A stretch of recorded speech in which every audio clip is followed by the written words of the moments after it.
There's a concept in the sales world called kiss versus kill, keeping it short and simple versus keeping it long and lengthy. Amateur salesmen would kill the sale by going on and on about unimportant details. A good salesman, on the other hand, would hit all of the important points in the shortest time possible and close the deal. Tip number 1 is to be efficient with your speaking. Conversation is all about quality. Try to remove all types of filler words like like, I guess, well, you know.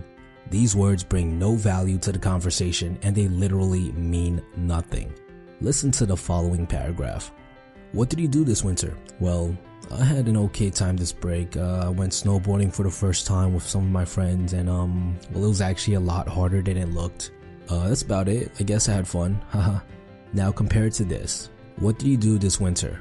Me and my friends went snowboarding. It was actually my first time and it was a lot harder than it looked. Notice how the second version is much shorter, but the information being conveyed is the exact same. However, it sounds more confident and even more sophisticated. Don't be afraid to take pauses instead of relying on filler words as a crutch. Pauses can be powerful and can emphasize different parts of the message. Here's an example of pauses in action with the same sentence that we mentioned before. Me and some friends went snowboarding. It was actually my first time, but it was a lot harder than it looked.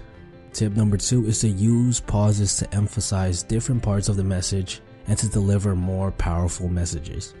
The following skill is probably the single most important skill in terms of overall conversation ability. If you can master this one skill, you'll be able to have endless conversation with just about anybody.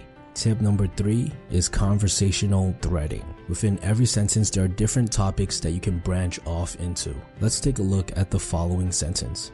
I live in New York City, but I've always wanted to move to the suburbs. It's because I love nature and I hate being around too many people. There are 4 different topics that you can branch off from here. You can talk about that time you wanted to visit New York City. You can talk about how you feel living in the suburbs. You can talk about your relationship with nature, and you can also talk about how you're an introvert and how you can relate with their hate of being around too many people. When a conversation dies, it's usually because there are no other topics to talk about that are interesting. So when given the opportunity to branch off into different topics, choose one that you're interested in talking about. Also keep in mind that you want to be giving the other person opportunities to talk about multiple topics as well. If you don't give them topics to branch off to, the conversation will eventually reach a dead end. Now this skill comes with practice. The more you try to look for topics to bounce off of, the more you will notice them. Here's another sentence. I like going to the gym. There's a sense of satisfaction I get when I see myself getting better at something. Now there are 3 different topics that you can branch off from here. You could talk about how you like going to the gym. You could talk about something that satisfies you. You can also talk about something that you got better at. Think back to the last time you went on an interview. When I think of an interview, I think of something that is high tension, nerve-wracking, and definitely not something the average person enjoys going through. A common mistake that a lot of people make when meeting someone new is entering what I like to call interview mode.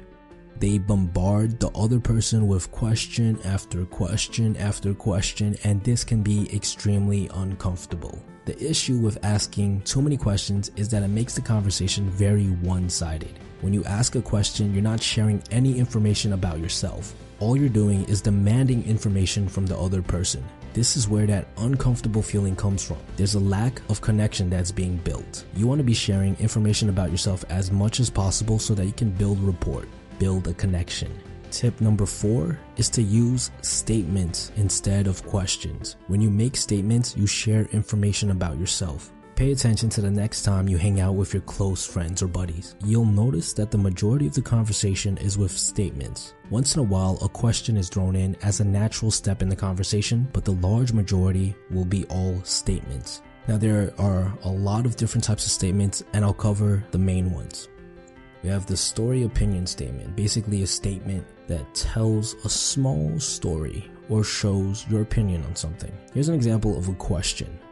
What are you scared of? Here's an example of the story statement being used to replace this question. I used to be terrified of the dark. When I was a kid, I would sleep with my head under the covers to hide from all the monsters and ghosts.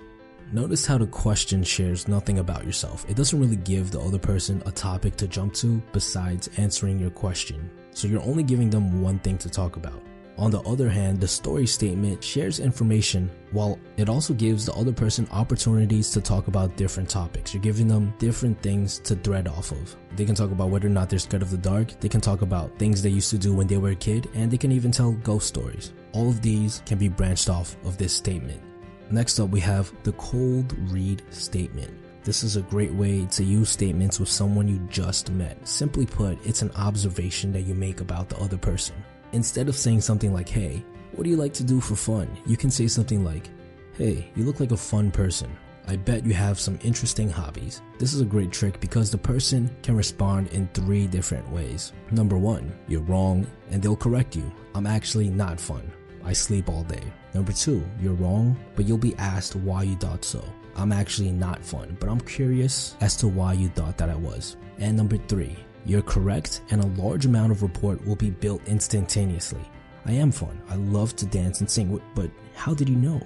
Each of these ways gives you many more opportunities to branch off into different topics as compared to the simple question, what do you do for fun? So you're sharing information first, and you're not asking anything from them. It's up to them to decide how to respond.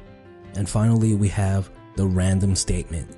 They're completely random statements that are literally thoughts that just pop into your mind, and they can range from anything about things that are happening around you, observations, stories, random thoughts. There's a whole lot of things you could talk about. Here are some examples. I'm tired of my friends. All they do is talk about sports all day. Look at that guy. He's having so much fun. I wish I could be that loose. I'm thinking about taking a year off from school. Each of these statements share a lot of information about yourself. They also provide multiple topics to branch off into. And finally, they bring a sense of creativity and spontaneousness to the conversation. There's 3 other tips that I could cover, but each one has so much information that it would literally take me an entire video just to cover. We could talk about humor, which is an extremely complicated way to dance and play with your words. We could talk about storytelling, which is essentially telling a captivating and exciting story that will allow strangers to jump into your world. Or we could talk about how to have a deep conversation, which is an essential tool to building long-lasting, valuable relationships. What I'd like for you guys to do is to comment below and let me know which video you want me to work on next. Now remember, conversation is a skill, and just like any skill, there is value to learning it.